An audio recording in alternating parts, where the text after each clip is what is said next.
através dela, no nome santo e poderoso de Jesus. Amém. Amém. Shalom, pessoal.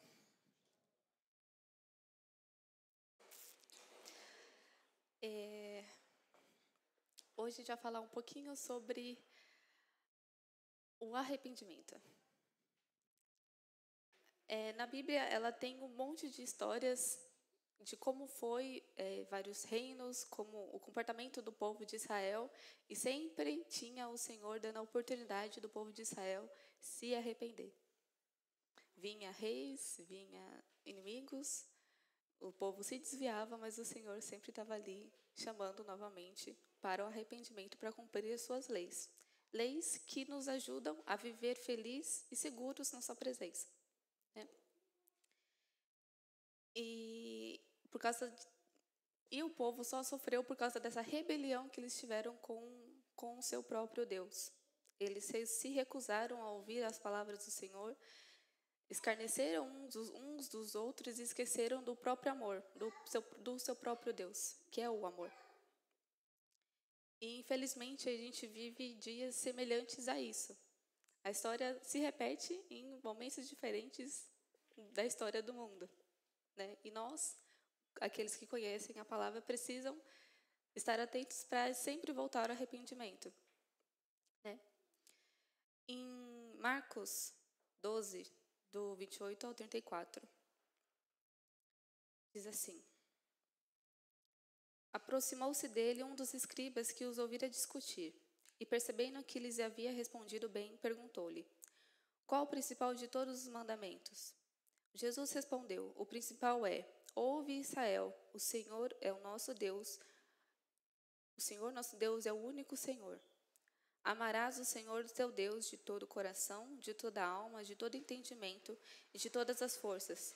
E o segundo é este: amarás o teu próximo como a ti mesmo, e não há outro maior do que esses.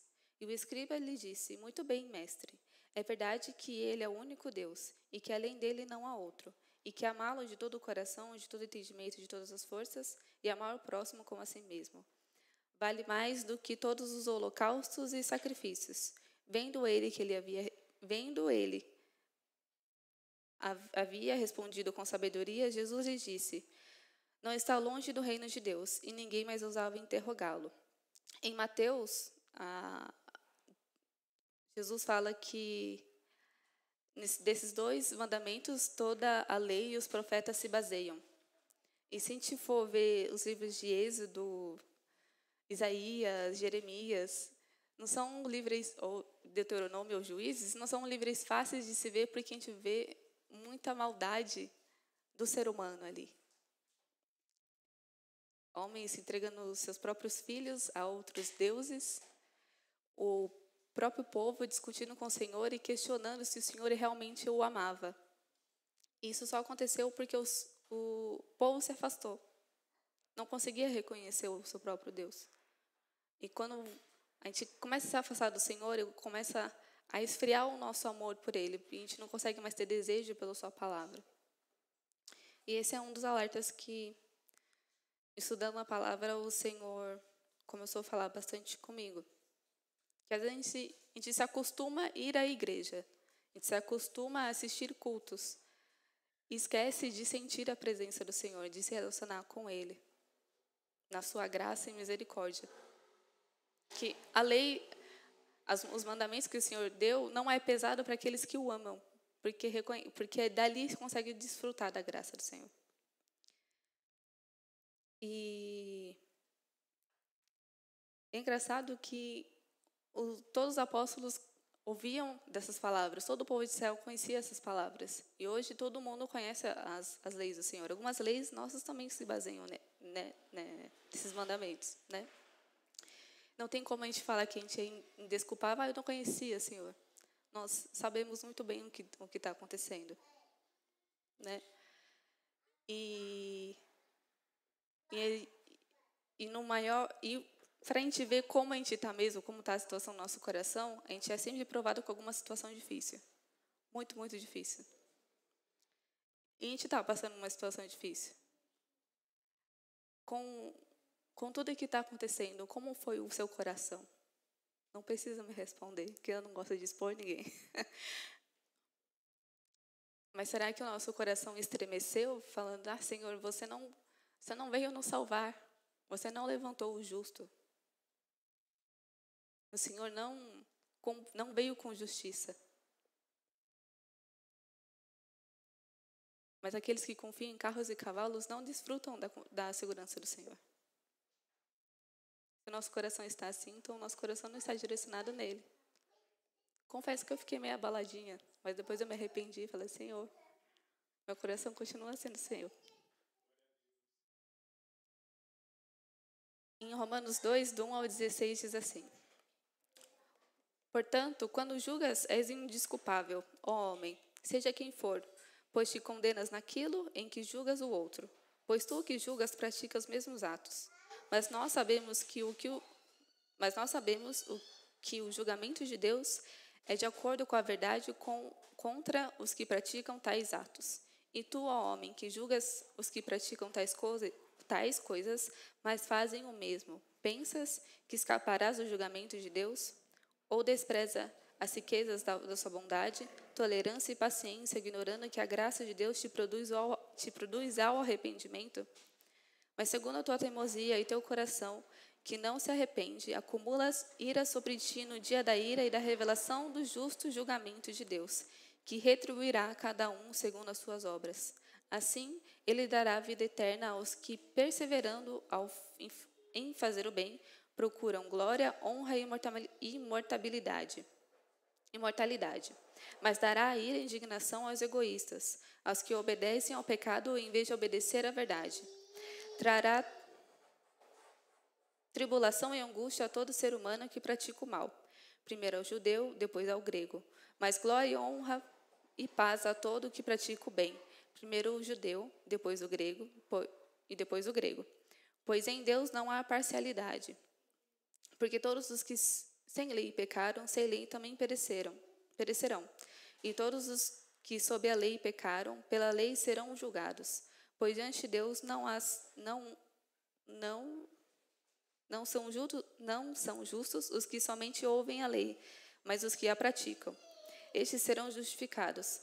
Porque quando os gentios que não têm lei praticam as coisas pela lei por natureza, embora não tenham lei, tornam-se lei para si mesmos, demonstrando que a lei exige o que está escrito no coração deles, tendo ainda o testemunho da sua consciência e dos seus pensamentos, que ora os acusam e ora os defendem. Isso acontecerá no dia em que Deus julgar os pensamentos secretos dos homens, por Cristo Jesus, segundo o meu evangelho. Nesse texto, revela alguns pontos que a gente precisa tomar atenção, não para a gente se avaliar, não para falar, eu vejo naquele irmão ali que estão fazendo tal coisa, mas se avaliar mesmo.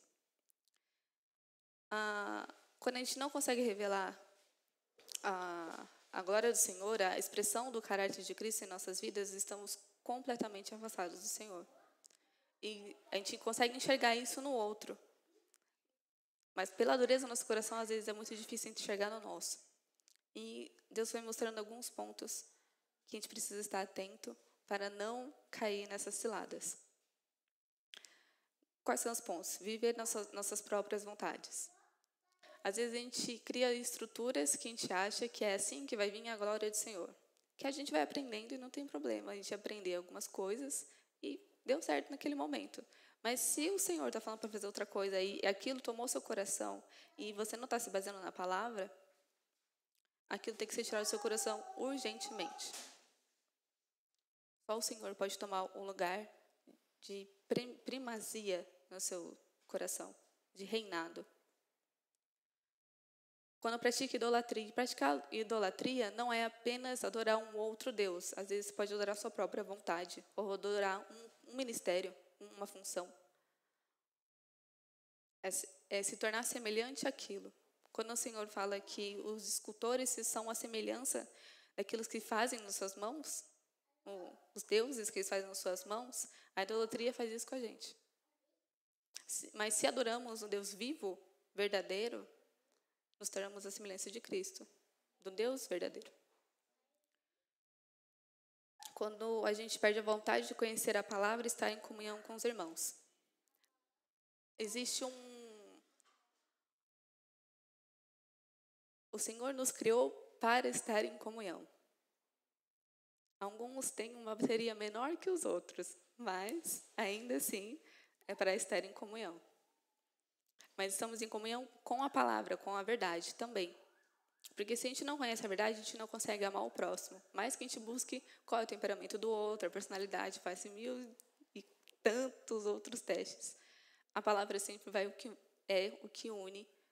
Jesus é o que une todas as nações, todos os povos. Em Cristo somos um, somente em Cristo. E se não conhecemos a palavra, não conhecemos Cristo. E assim não temos comunhão. Nisso também tem em desprezar o próximo e os mandamentos. Quando o nosso coração está tão endurecido, a gente começa a duvidar se o Senhor realmente nos ama. Nesse momento assim, eu ouvi tantos relatos do Senhor, do pessoal, né, falando: ah, Senhor, mas você nem veio. Você não ouviu o meu clamor? O Senhor ouviu. Mas você clamou segundo a vontade dele ou segundo o seu coração? Você desprezou todos os outros mandamentos do Senhor? A gente precisa voltar e parar e ouvir e aplicar a palavra do Senhor. E, uma curiosidade que eu esqueci de falar. O primeiro texto que a gente leu em Marcos 12 é uma repetição do texto que está em Deuteronômio 6, eu acho. Quando Moisés repetiu de novo a entrega dos mandamentos. E o povo judeu, hoje é um costume judeu, usar esses textos como uma oração, para eles não esquecerem que o Senhor é o único Deus. E se chama Shema. E Shema não é só ouvir, né? Que aqui a gente tem ouvir e escutar. O ouvir de ouvir sons, sem prestar atenção em nada, e o escutar de a gente tem intenção de ouvir aquilo e entender, colocar toda a nossa atenção. Shema é ouvir e obedecer. E para eles, eles sabiam que as pessoas quando a pessoa não obedecia, pelas atitudes, ela não está aplicando a lei porque ela não está semelhante ao Deus que aplicou essa lei, que falou dessa lei. E esse é um ponto que a gente deveria pensar um pouquinho. A gente consegue ter alguns costumes que nos faz lembrar da palavra, né? Está na nossa oração. E o Senhor, quando veio me confrontando com essas coisas, eu percebi que eu preciso aplicar mais do que eu estou aplicando. O Senhor sempre nos chama não só para fazer algo, mas nos aprofundar naquilo que estamos fazendo para estarmos mais perto dele. Né? Porque a palavra de Deus é profunda e totalmente maravilhosa. É assim que nós alcançamos a graça.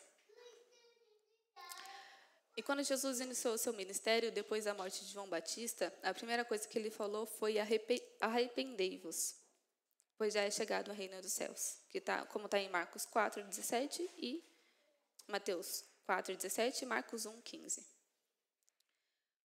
Jesus é o nosso maior exemplo de comprometimento com a palavra, que mesmo depois de sendo tentado pelo inimigo, ele usou a palavra para se defender e mostrar que o seu coração ainda estava com o Senhor. Ele foi fiel até o fim.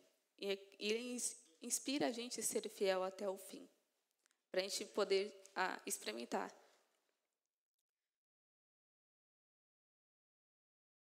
A boa, agradável e perfeita vontade do Pai. E esse pedido ainda não acabou. Hoje ele nos chama de novo para nos arrepender.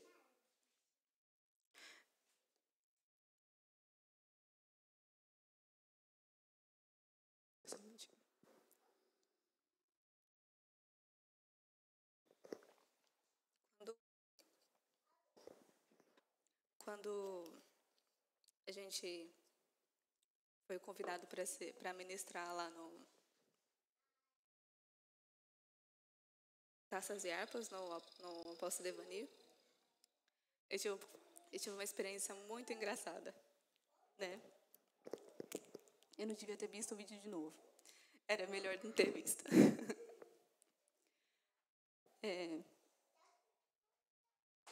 quando a gente estava ainda clamando pela nação, eu senti um desespero enorme da parte do Senhor, que seus filhos ainda não tinham se arrependido. E que ainda tem tempo, mas o coração ainda estava muito endurecido. O pessoal até me brincou. Nossa, a Natasha tem voz. Não foi por mim. Com certeza não foi por mim. E o Senhor nos chama de novo para nos arrepender até dos pecados que não são nossos, mas que participamos como nação. E não incentivar a ira, não incentivar a raiva, o ódio, a divisão, mas incentivar a busca pelo Senhor. Ele quer os seus filhos perto, uns filhos que têm um coração manso e humilde, assim como é o dele. E ser abençoado não é fácil. O Senhor Jesus foi o cara mais abençoado da face da terra. E ele sofreu perseguição, foi maltratado, rejeitado. Ele não tinha que se arrepender dos seus pecados. Mas ele transferiu, ou abriu a porta dessa bênção do acesso ao Pai pela sua fidelidade. E ele nos chama para ser fiel, assim, da mesma forma. E mesmo que a gente fraqueje no meio da caminhada, ou não queira se arrepender, ele sempre vai estar ali na porta. Olha, está na hora de você se arrepender. Você está muito longe de mim, eu estou com saudade. Eu preciso de você. Eu quero que você participe comigo no meu reino. E essas palavras continuam ecoando em toda a terra. Mas não são todos que respondem. Que sejamos nós aqueles que respondem. Né? E hoje eu queria deixar esse convite que o próprio Senhor já fez para nós, para nos arrepender. E arrependimento, quando nos arrependemos diante do Senhor, Ele não vai pegar nossas falhas e expor para todo mundo para nos humilhar. Ele vem para nos curar. É pela graça que somos salvos. E é o arrependimento que nos faz desfrutar da graça. Como a gente leu em Romanos 2. A graça do Senhor produz em nós o arrependimento. E nós precisamos dessa transformação, dessa conexão, dessa volta para o Senhor urgentemente, para que então vemos a nossa terra sarada, para que então vemos nossa família curada.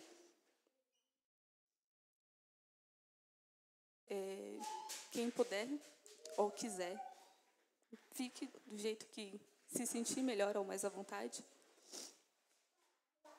Comece a orar ao Senhor.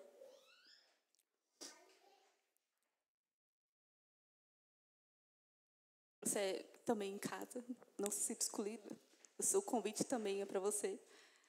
Porque o Senhor nos chama ao arrependimento para nos ter mais perto dEle.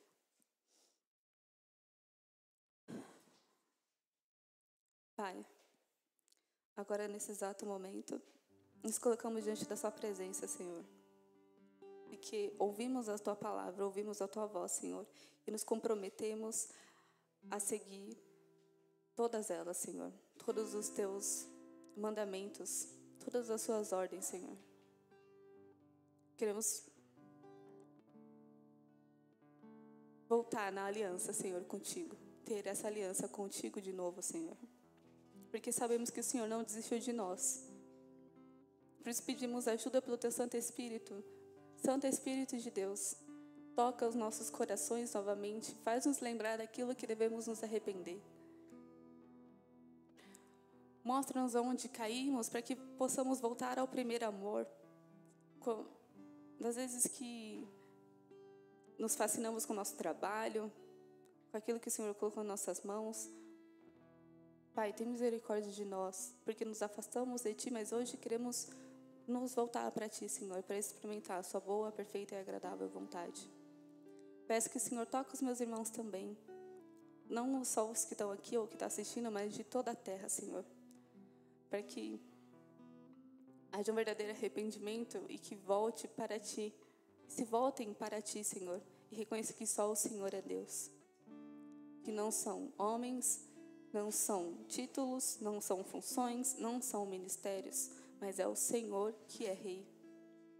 Rei justo, fiel e glorioso, que reina com justiça e equidade.